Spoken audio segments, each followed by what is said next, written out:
Okay, I'm gonna move this out of the way real quick. But hi, my name is Catherine, and one thing about me is that I am a big hater. I know it was just Thanksgiving, and you're supposed to be thankful about like your friends and family, but I really want to mix it up because I have things I want to rant about.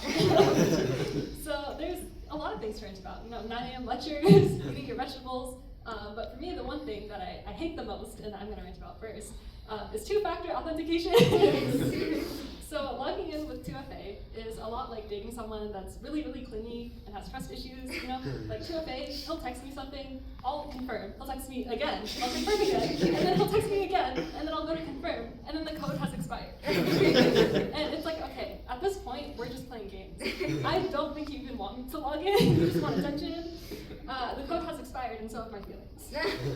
And the other thing is, every time I go to log in with 2FA, he'll just get so insecure. He'll be like, where are you at? Where are you logging in from? Who's this new laptop? And I'm like, chill, it's just a device from work.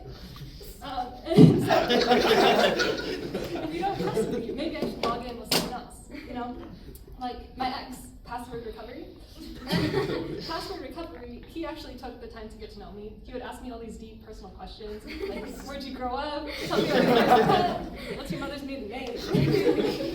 2FA will just text me a number, like 2347892. Not once did he ask me about my high school mascot. And I still remember the first time me and Password Recovery met. I was typing in my new password, and he was going on about me having like a special character or something. And he was also saying, not to share what we have with anyone. It was really cute. The only reason we even broke up is because he started asking me to prove that I wasn't a robot. And at first I was really flattered because it's like, oh, I'm so perfect. He doesn't think I'm real. But there's only so many times I want to click on 7 blurry traffic lights. Like, I started clicking on the stop signs just for him to take a hint.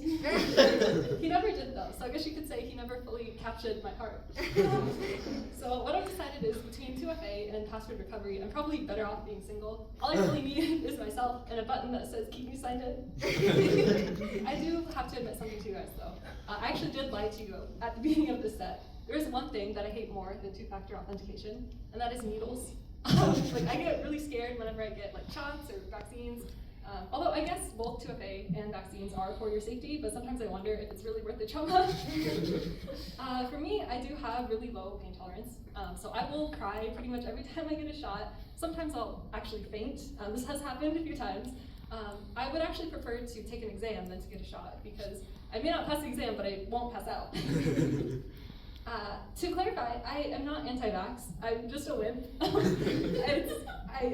I do actually get my shots. I think it's mandatory. So one of the things that I'll try and do to distract myself is I'll just count. Be like 1, 2, 3, 4, 5, 1, 2, 3, 4, 5. Ah! But that has stopped working, and I realized I needed to do something that is more cognitively challenging to adequately distract myself from the pain. And so I'm like, okay, counting is not working. What's the next step up? And I was like, okay, long division. That's not the right answer. That's not what you should do. I'm like a grown woman, and I'm crying. I'm embarrassed because I'm crying, and I'm getting a shot. And now I'm even more embarrassed because I can't divide 347 by 13. And the one thing that's worse than being a wimp is a wimp that's bad at math. And so this last time I was getting my flu shot, I had this idea. So I need to do something that's easier than long division, but harder than counting. So I thought, okay, what about reciting pi? Turns out that this is extremely problematic. So what happened was, everything started out fine. I do what I usually do, which is telling the nurse, like, I'm gonna cry, I'm so sorry, to prepare her and hopefully garner some sympathy. And then this nurse, she's very nice. She's like, okay, I'll bring in this like whole squadron of nurses to help comfort you and calm you down. And I'll even bring in a doctor to administer the shot if that would help. And I'm like, sure, maybe the doctor's like more experienced. Sounds good. And so the doctor, I'm like sitting down, the doctor's about to give me the shot, and I start reciting pi. And I'm going through as much pi as I know, and suddenly something feels wrong, and I look up, and the doctor has run out of the room, and all of the nurses are looking at me like it's my fault. And so I'm like, oh my gosh, what happened? Was it something I said? And the nurse is like, the pumpkin and cherry pies were fine, but an apple a day keeps the doctor away. Last thing I want to rant about tonight are lanternflies. I really despise them, but I do appreciate that they bring people together against a common enemy. And I do find a lot of enjoyment in killing them, because it's therapeutic. That's for not giving me partial credit on my midterm. And that's for making me log in 3 times with Microsoft Authenticator. Anyway, I was telling my therapist about my joy of killing things. She says that I'm projecting, and I think that's pretty obvious. I'm like projecting my shoe on the pavement. And it's also the best grounding exercise.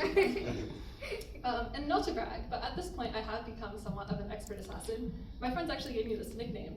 They call me Thomas Edison, the way of making lanterns extinct. Now that it's getting into winter though, you don't see as many lanternflies anymore. And biologists will tell you it's because of the colder climate and that they can't adapt to it. But it's actually because I did fail an exam a couple months ago and someone had to pay the price.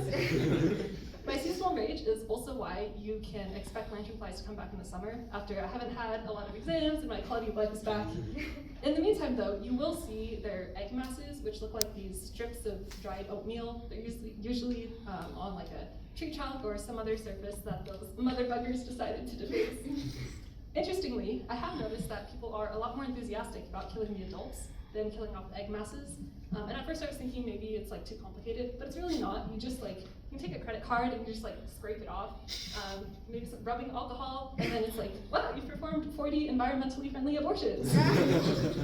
So I was thinking, I guess maybe people's hesitation is political. Pro-choice, pro-life, all that. Which is why when I was writing my script tonight, I originally did have another joke here about abortions, but I decided not to keep it. In case you are pro-choice though, and you want to help against the invasive fetus problem, one thing you should know is about the aging process of lanternfly masses, lanternfly egg masses. And so they'll usually be like pinkish gray, and then over time they get more and more brown to like camouflage against the tree bark. But if you think a little camouflage is going to stop me from hunting down those eggs, you are wrong, because password recovery trained me for this. After years of clicking on fire hydrants and crosswalks and stop signs, I can spot lanternfly egg masses from like 200 yards out. Once I put on my glasses, everyth's in HD, high definition, also hella dense. Anyway, that is all I have for you this evening. If you need me, I'll be outside restoring our ecosystem. Woo!